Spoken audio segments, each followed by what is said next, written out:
News starts right now. Horrendous details coming to light after the death of a little boy. Investigators believe the child abuse had been ongoing, and tonight neighbors are sounding off about the home where it allegedly happened. At the top tonight, Mayor Gina Ortiz-Jones pushed back on efforts to beef up the number of San Antonio patrol officers while privately receiving around-the-clock security from that same department. As KSAT investigates, Dylan Collier reports it's an unprecedented level of protection not given to mayors who came before her. And so when we are thinking about things like public safety. In the middle of last month, just 2 days before San Antonio's elected leaders passed a budget north of $4 billion, Mayor Gina Ortiz-Jones dismissed requests from multiple council members to add more San Antonio police patrol officers than had been budgeted for. What I want to make sure that we don't do is make an assumption that an increase in police officers is going to mitigate the risks created by defunding some of these other very critical services. SAPD employs a security detail for Jones while she is conducting city business, a protective measure supplied to past mayors. But records obtained by KSAT Investigates show SAPD this summer also began to provide Jones after-hours security at her home. Residents post orders that require the following cycle of officers: one, to stay outside her door overnight. A chair is made available, but it must be returned to the lobby before the last officer leaves in the morning. A second officer is required to remain outside the property, conducting regular patrols of the perimeter and the surrounding blocks.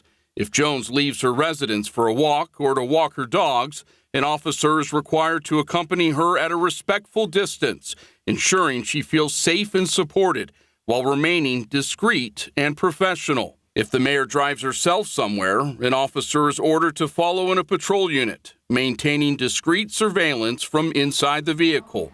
The protection plan put in place after the August arrest of Marcos Olvera, the 24-year-old charged with felony retaliation after investigators said he wrote on the social media site X, quote, "We need to kill the mayor," under a post about Project Marvel. Former San Antonio Mayor Ivy Taylor confirmed to KSAT during her time in office she never received executive protection at her home. After a drive-by shooting in broad daylight, even after a vehicle belonging to her and her husband was struck by gunfire outside of his bail bonds business in 2014. A source confirms Mayor Ron Nirenberg received temporary SAPD patrol buys of his home if there was an active threat, like in 2019. When investigators say this man, Adam Converse, told Nirenberg over Facebook Messenger he was going to stab him and wanted to see people dead. Converse, who was given pretrial diversion in the case, was arrested on the same charge in August after police say he threatened multiple fellow professors at Trinity University, where Nirenberg now works. You are disgusting! Shame on you, Ross! After conflict between Israel and Hamas flared near the end of Nirenberg's time in office, leading to incidents like this at a local restaurant, a source says SAPD parked a patrol vehicle near the then mayor's home for a single 8-hour shift. Multiple SAPD officers also told KSAT that shortly after she was elected, Mayor Jones requested and received a ballistic vest. It's not clear if she has worn that vest at public events or if some of these measures are going to stay in place for an indefinite period of time. A spokeswoman for the mayor referred our questions to the chief of police, who did not respond to a request for comment for this story. KSAT Investigates has been attempting to determine how much this extra security detail is costing you, the taxpayer. The city has twice delayed the release of records that would help answer those questions. Reporting live, Dylan Collier, KSAT 12 News. Dylan, thank you. Details have been emerging in what San Antonio police say was a deadly case of child abuse involving a 10-year-old boy. His adoptive parents are 34-year-old Jonathan Miranda and his wife, 32-year-old Cristina Miranda. San Antonio police arrested them last night. Both of them are facing capital murder charges. And the arrest affidavit paints a picture of ongoing abuse. According to that document, 10-year-old Michael Miranda was confined to a laundry room and suffered multiple injuries to his neck and his body. It says that police found him dead last Wednesday night when they went to a home on Cielo Ranch right near Eisenhower Road. A neighbor who wanted to hide her face told us that she did not know what to think as a whole line of patrol cars filled their street. I just knew something really, really bad happened in the house, and the cops just kept saying, yeah, it's not good. The body bag was little, so the only thing I could have assumed was it was a baby, it was a child. Police arrested the couple a week after the boy's death. Neighbors say they had at least 4 other children in that same home. There's no word that anyone else was hurt. And we spoke with someone from One Hope for Kids. That's a local adoption agency. President and CEO John Wilhelm says that parents can continue to get support even after they formally adopt their children. Even if they just need furniture for their home or diapers or things like that, where we want children to stay with family if it's a safe place. And we'll do all we can to help that happen. So if you adopted a child or children, you can call One Hope for Kids directly. The number's on your screen. It's 210-910-6533. Testimony began today in the murder trial of Noah Patterson. He's accused of shooting and killing a man outside of a Northwest Side nightclub back in 2023. Prosecutors say that Patterson shot 20-year-old Devin Jordan King after 2 groups were forced out of the now closed Privat Club on UTSA Boulevard. The shooting followed a fight inside that club that spilled into the parking lot. In opening statements, the state told jurors their case had a lot of video evidence. Noah points the gun at him, so he backs off. And he approaches, and Noah points the gun at him, so he backs off. And then he approaches again, and Noah Patterson shoots twice in his direction. The defense says the state had no evidence to prove the bullets found on the scene were connected to Patterson. Now, a friend of Patterson, Seth Rocket, is also charged with murder in this case, but a trial date has not been set for him yet. If found guilty, Patterson faces up to life in prison. The Collaborative Commission on Domestic Violence is a court-ordered committee here in Bexar County that is required to come up with ideas to address local abuse issues. The commission was created years ago, partially based on some of our Courtney Friedman's own reporting. Every year, she moderates panels and also town halls for that commission. And Courtney tells us what this year's event is all about, which takes place tomorrow.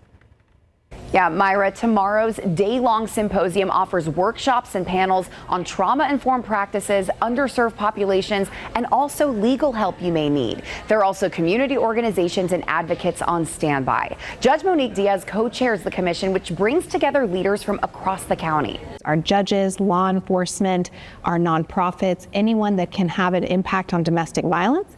And we work together every year to implement strategies that are proven to reduce domestic violence. The symposium is tomorrow from 8 to 5 at the Henry B. Gonzalez Convention Center. The first panel I'll be moderating will be with survivors of domestic violence from 8:15 to 9. Then at noon to 1, I will moderate a panel of men who went through batterer intervention programs, who have changed themselves and hope to change others with abusive behaviors too. Just head to the commission's website to see how you can watch the panels and discussions. Myra? Okay, now we're going to take a live look outside and just show you an area that we showed you at 5 o'clock again, but still doesn't look any better there. That's Highway 90 at General McMullen. The eastbound lanes, that's where a collision happened at around 3 o'clock today, and you could see that that's obviously causing some traffic because a number of lanes there are blocked. We don't know when those lanes are supposed to reopen, but TxDOT is posting something online where they're saying that they are advising people to use an alternate route in the meantime. A possible upgrade for the San Antonio Riverwalk. The city is looking into a plan that's aimed at bringing more businesses and also attractions to that area. Our Sarah Acosta asked locals, tourists, and local businesses what they would like to see change. Parking is a big issue. First, parking. If you can get it, it's way too expensive. Yeah, the construction's really bad. And the parking. There's no parking. Parking, construction, and again, more parking. It's what we heard over and over again from business owners, locals, and tourists on how to improve the Riverwalk and attract more people. It's the kind of input that the city is looking for as they create the strategic Riverwalk master plan. Over the next year, the goal is to get more tourists, locals, and attractions to the Riverwalk. Our numbers are all down, and we have to get back to the basics. And the basics is putting heads in beds. William Grinnan is the general manager of the Republic of Texas restaurant on the Riverwalk. He says tourists should be the #1 priority. That's where he says they get 90% of their business from. Several things are being considered, like improving parking, making it more comfortable in summer months with added shade or misters, and finding a way to attract more businesses. There's been some requests by business owners to look at the ability to have like amplified music or live music on patios. Looking at technology that might be available for menu boards, for example. Bill Lyons owns Casa Rio on the Riverwalk. He says one of his concerns is addressing the mental health crisis. I think the homeless is definitely an issue on the Riverwalk, and the bike patrol and the park police are trying to deal with it. Not just to attract more tourists, but locals coming down here on a regular basis. Is that something that you've heard from business owners? A lot of times when residents have guests, they bring them to the Riverwalk to show it off, but they may not come as regularly as we would like for them to. And those are the kind of questions we want to get to the bottom of. Kathy Kennedy lives downtown. She says it's the prices keeping locals away. It's $20 for an hour sometimes. I mean, that average income is what, 65 to 75,000 in San Antonio? Not six figures. And if you have proposals for Riverwalk improvement, to send them to the city, you have about a week. The deadline is October 9th. And then over the next month, the campaign is going to be launched to get public input. By the end of November, a committee will be in place tasked with coming up with the strategic plan over the next year. Live from the Riverwalk, I'm Sarah Costa, KSAT 12 News. Stephania. Sarah, thank you. Now we're talking about a once-in-a-lifetime sighting. Do you know what that is? Because that's what people enjoyed along the Texas Gulf Coast recently. And after the break, we're going to introduce you to the rare pink meanie jellyfish. Right after the break.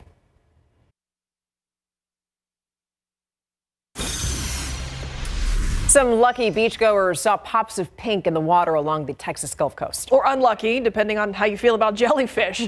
That pink was a fairly new species of jellyfish called pink meanies. There's still a lot that researchers and scientists don't know about them. You have to say meanies. Yeah. Pashada Pope tells us about them and also why, if you see them, you should consider it a once-in-a-lifetime moment.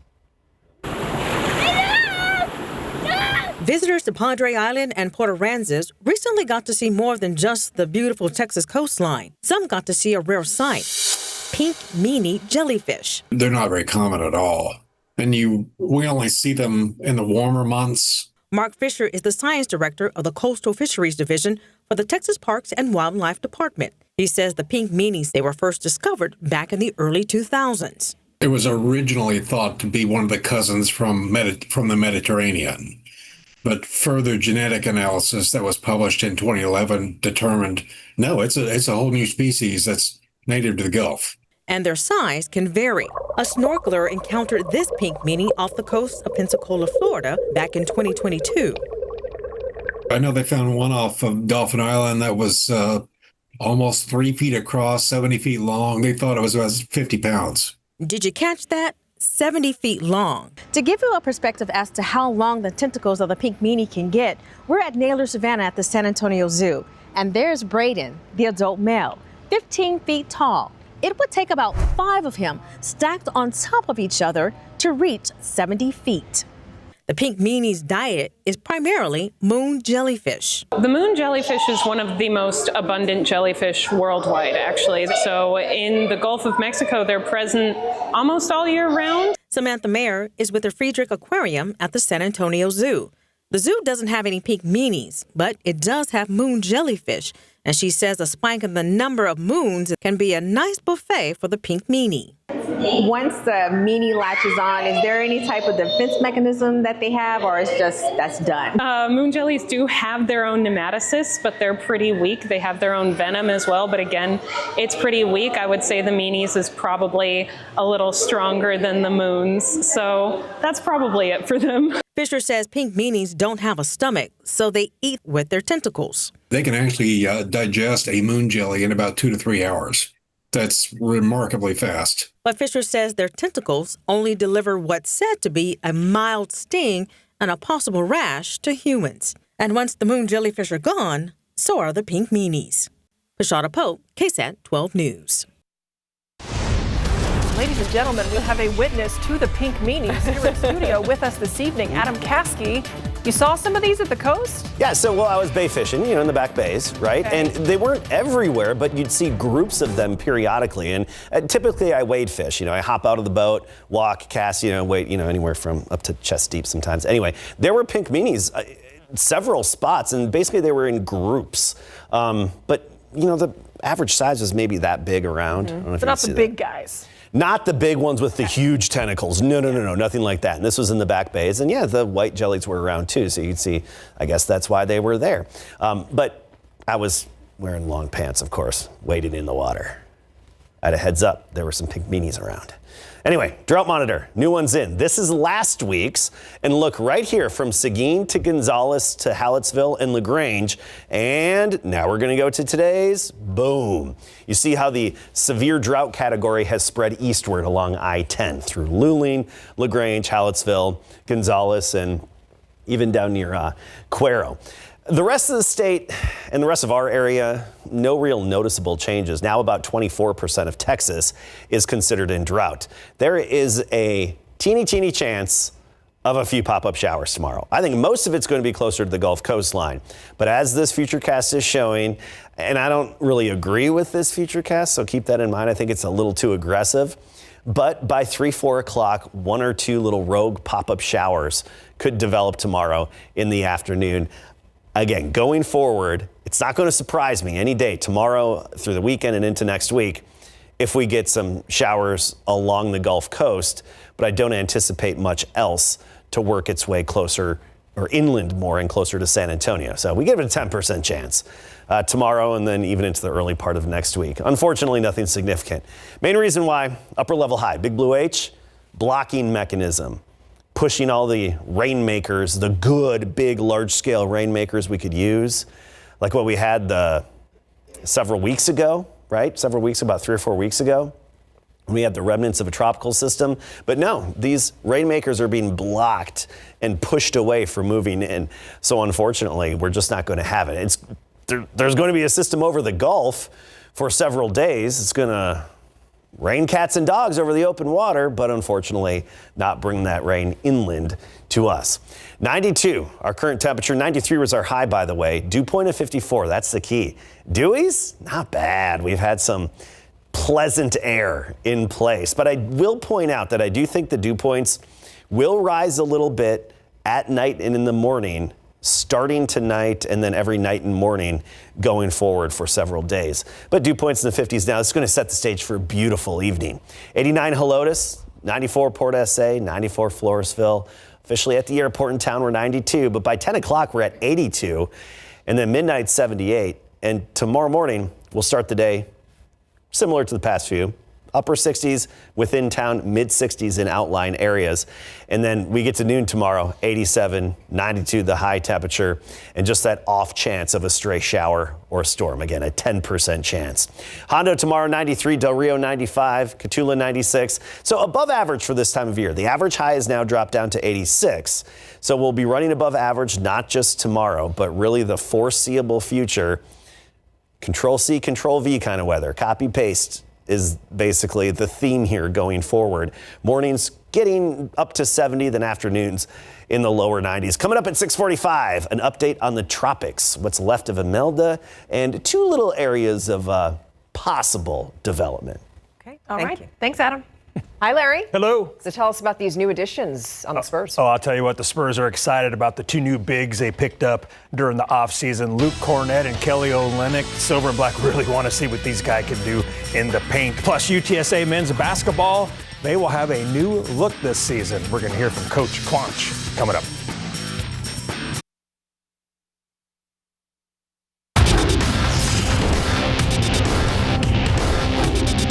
I think having like two rim protectors can give you a lot of versatility to make things hard for the teams, and then should be a fun time trying to figure it out offensively how to best fit that together.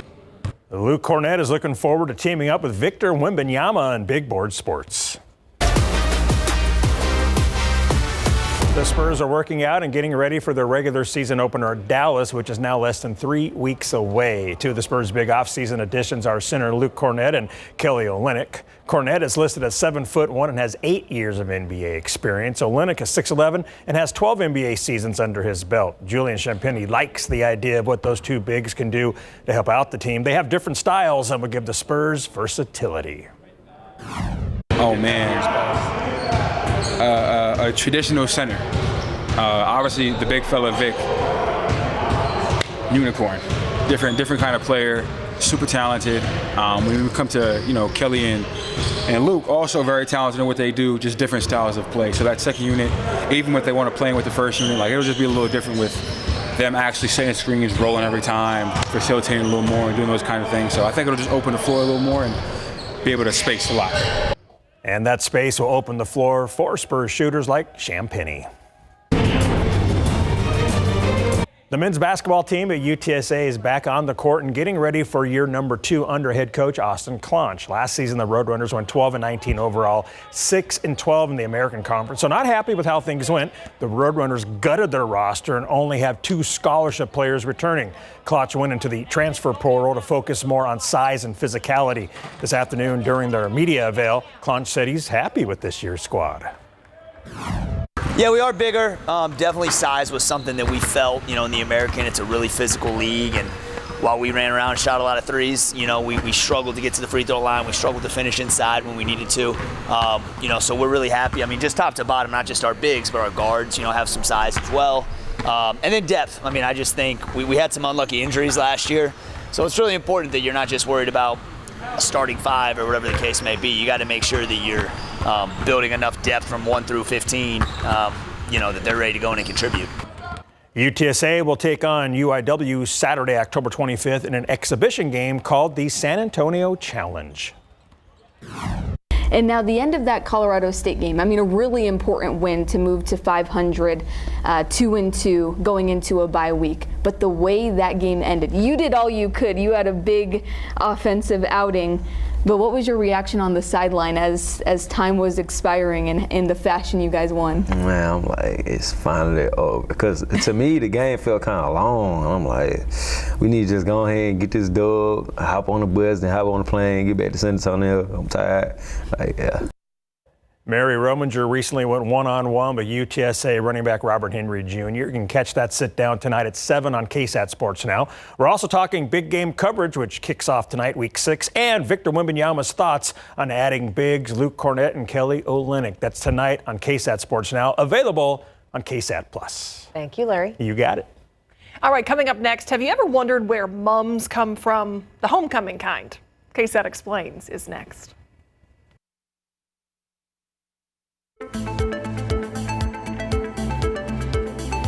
It is almost homecoming season, and what would that be in Texas without mums? We know that students in other states wear them this time of year, but it's just different here. In this KSAT Explains, we found out how this tradition got started.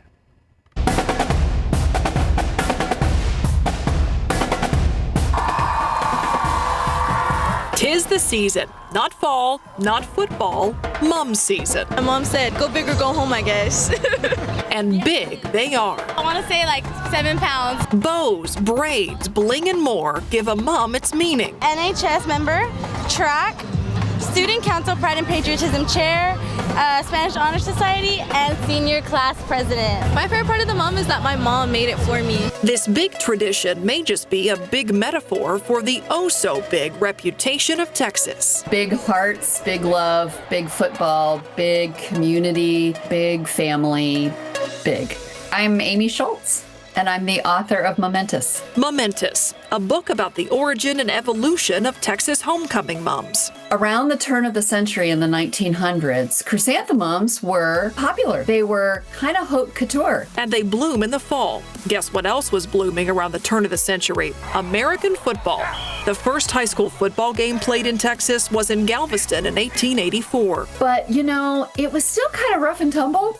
And so what were schools to do to bring people to games? Well, so one idea was to create the concept of a homecoming. The University of Missouri gets credited with the first homecoming mums, live chrysanthemum flowers with a few ribbons given to a homecoming date.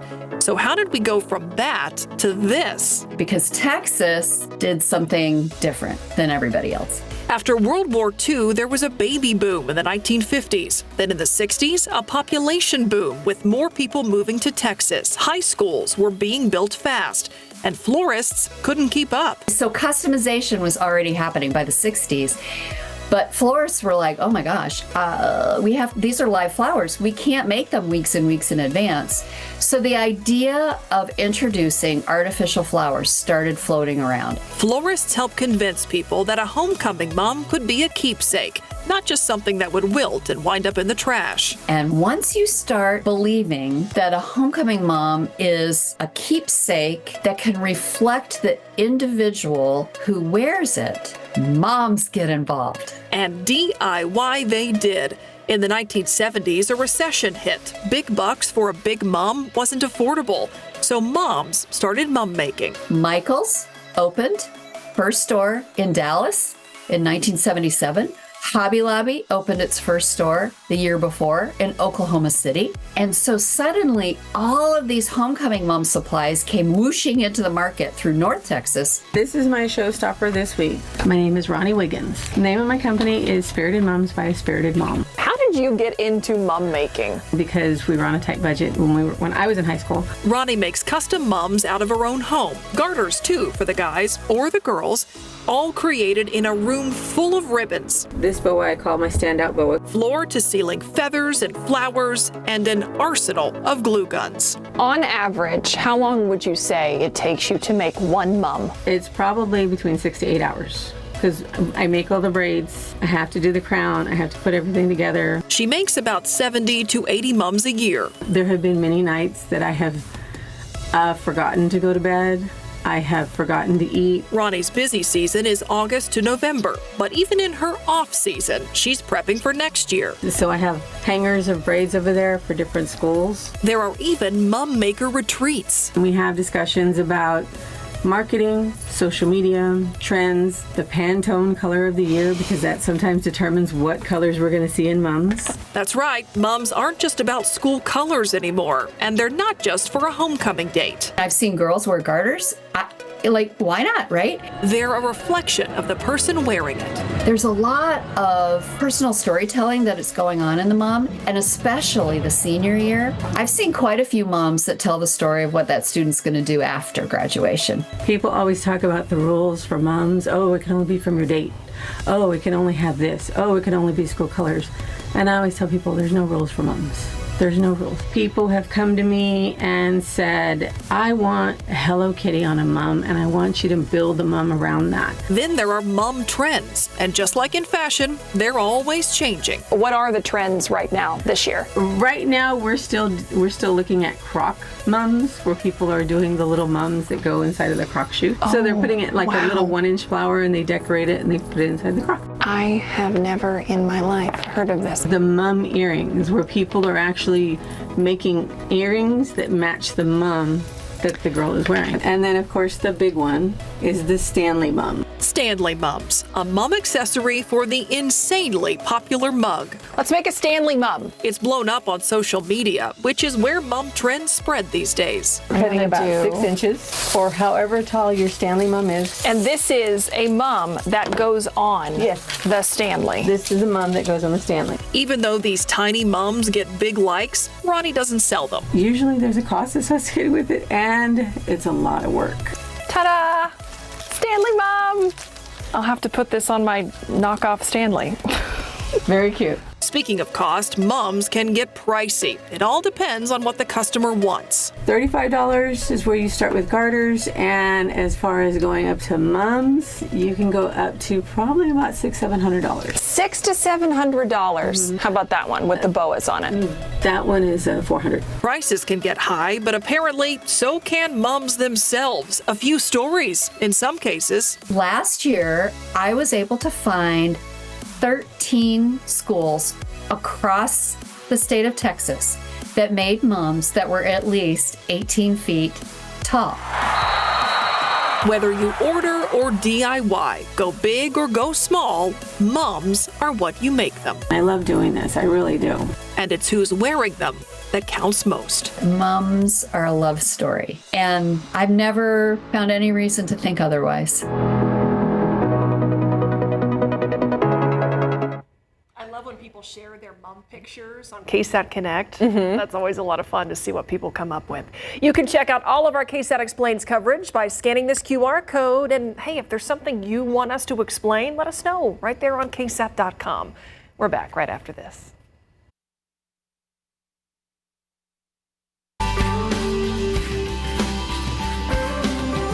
Mark your calendar for October 11th. That's when we hope you'll join us at the Rocket La Cantera for Light the Night. Right, hundreds of lanterns are going to illuminate the sky to celebrate, honor, and remember people who have been impacted by blood cancer. Our Daniela Ibarra is emceeing this event. You can learn more information on ksatcommunity.com. Okay, now we're going to take a live look outside. 92 degrees out there right now. And I don't know if you forgot, but it's Friday Eve. Also known as correction.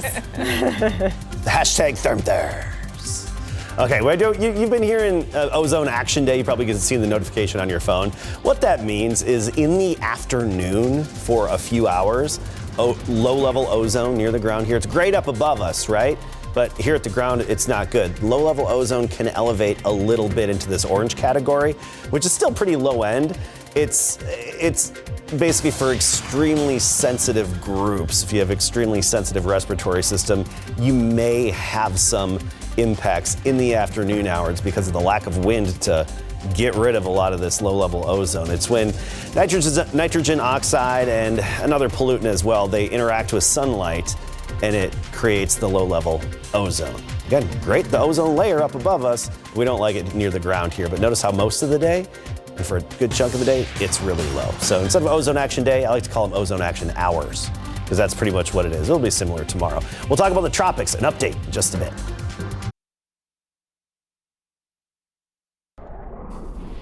All right, Adam, you're calling this weather pattern ho-hum. Ho-hum. We have like more time to talk about thermometers. Said Control-C, Control-V, that's it. That's right, more thermometer talking time. It's crunch time this time of year. I'm making ornaments now, and I'm having to look ahead and kind of shift my production, right? I would say production line, but it's really it's just me. It's just one guy. Yeah, my production guy. It's me. So rain chances going forward, pretty slim. I mean, at 10% a couple of times. That includes tomorrow. I mean, telling me there's a chance. It's nothing significant, but tomorrow afternoon, early evening, especially from 3 p.m. through about 8 p.m., a few little highly isolated showers could pop up on the radar screen, but honestly, we're by and large going to be dry. And I think the Futurecast is actually overdoing it a bit. It is a little too aggressive. Of course, we'll take every drop we can get. This is last week's drought monitor. Look at I-10 here from Seguin all the way to Hallettsville and LaGrange. That's past the Buc-ee's near Luling. Always a must stop. Anyway, you look at this area, boom. That's where the drought has spread a little bit more, especially the severe drought, the middle category, that kind of burnt orange color. Across the state, we still have dry areas and even extreme and exceptional drought in far west Texas. Unfortunately, this trend is just going to continue in terms of dry weather. We'll likely see our drought worsen over the next 1 and I think even 2 weeks. One of the big players, upper level high, Big Blue H, it's going to park itself right overhead, and there is a rainmaker out there near Florida, and this is going to drift westward over the Gulf, but get stalled near New Orleans because the upper level high is going to block it and prevent it from bringing some rain into our area. Instead, look at the rainfall potential out over the ocean. Last I checked, the fish don't need more rain, but it looks like they're going to get a lot more water out there. Unfortunately, we can't just drag that inshore. So unfortunately, the upper level high dominating our weather. We all know high means dry, and it's back for a while.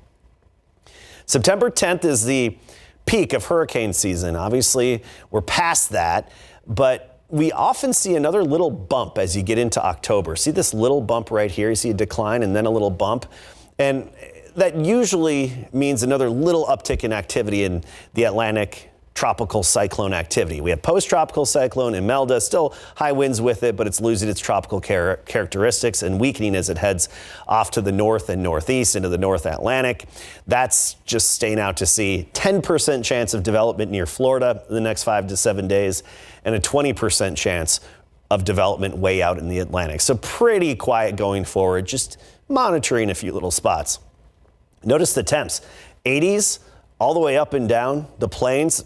I know that's nothing to us, but when you compare it to average, it's way above average for our friends from Nebraska all the way up into Canada. Saskatoon, Saskatchewan, 5 degrees above average. I had to say it. You know, it's been a while since I've been able to throw in my favorite city on the map. It just rolls right off the tongue. Skibbity, Saskatoon, Saskatchewan. Sorry, kids. Anyway, above average going forward. Can you tell it's quiet weather? Okay, 92 right now, dew point of 54, low humidity. That's nice. Creates these beautiful evenings. 88 by 8 o'clock, 10 o'clock, we're at 82, and then midnight, we're in the upper 70s. 69 in the morning tomorrow, 87 at noon. Basically a repeat of today. 92 the high temperature, give or take, will be in the low 90s for most of us. Canyon Lake 92, 93 in Poteet. And then, like you said, cruise control is another way to put it, but copy paste. Control C, Control V, and cruise control. Ho, ho, ho. Here we go. Yeah, baby, down in the Laguna Madre. Oh yeah, crushing life over here. And hey, happy Thermometer Thursday to Logan Rust. Thank you, buddy. Thanks for having me. Appreciate it, yes, sir. Love making thermometers for my fishing buddies and my fishing pals. So, yes, Logan Rust. Accurate. Yeah, even Brad Harrell to his right, he has his own thermometer as well. My fishing buddies, I like to hook them up, and as a good thank you for taking me on the boat, right? And taking me out, and we always have a good time. And full disclosure, you see Connor Harrell there in the front? He caught those big fish. We caught smaller ones, but we're like, let's use these ones. Look, Connor, we need your fish. Thank you for coming clean. I did. I appreciate that. Yeah, I did. Anyway, so thank you, Connor. I love that Logan's like, awesome. I'm holding the fish. I can't. Yeah, I can't take the thermometer from you. I like that you got gave it, credit, though. Yeah. Yeah, so I'll get back to giving them away. I just got to get caught up at ksat.com/thermometer to enter the drawing. All right. Thank you, Adam. Thank you. So here's a look. So here's a look at what's coming up tonight on ABC Primetime. Right after this newscast, you'll have 3 hours of 911, and then we're back. The Night Beat is going to be at 10, and we'll be right back right after this. What questions do you have about plans for a new Spurs arena? It is a big part of Project Marvel. Voters will soon be asked if they approve using Bexar County money to help pay for that arena. Scan that QR code there to let us know what questions you have, and we'll work to get you the answers. You just mentioned the Spurs. You know who always has a scoop on the Spurs? Our good friend, Larry Ramirez, and he has a preview now of what's coming up on KSAT Sports Now, which starts in about 7 minutes or 6 minutes. I can't do math. Hi, Larry. It's getting ready to start soon, that's for sure. Yes, we are talking the silver and black, the San Antonio Spurs. We're going to hear from Victor Wembanyama and how he feels about the 2 new bigs that the Spurs added during the offseason. I'll tell you what, from top to bottom, the roster seems pretty happy about these 2 guys because they bring different styles of play for big men. I'm talking about Luke Cornett and Kelly Olynyk. We're also talking big game coverage. Week 6 is about to kick off here in about 4 or 5 minutes or so. We've got a handful of games tonight. We'll tell you about those. We will also preview our game of the week, which goes down tomorrow night, Southwest at Southside. And we're talking UTSA senior running back Robert Henry Jr. He was leading the nation in running before the Roadrunners bye week. Now he's in second place. I suspect he's going to be the leader again, but he does lead in rushing yards per game this season at 156. Mary Rominger sat down with him recently to go one-on-one, and she asked the question, does he feel like he should be in the Heisman Trophy consideration? You can hear his answer coming up at 7 o'clock on KSAT Sports Now, available on KSAT Plus. We'll be right back. Before we let you go, we want to give you a live look at this TransGuide shot right here. That's Highway 90 at General McMullen, where there was an accident that's blocked 4 lanes on the eastbound lanes. Definitely find an alternate route. We'll keep an eye on it. Thanks for watching. See you on the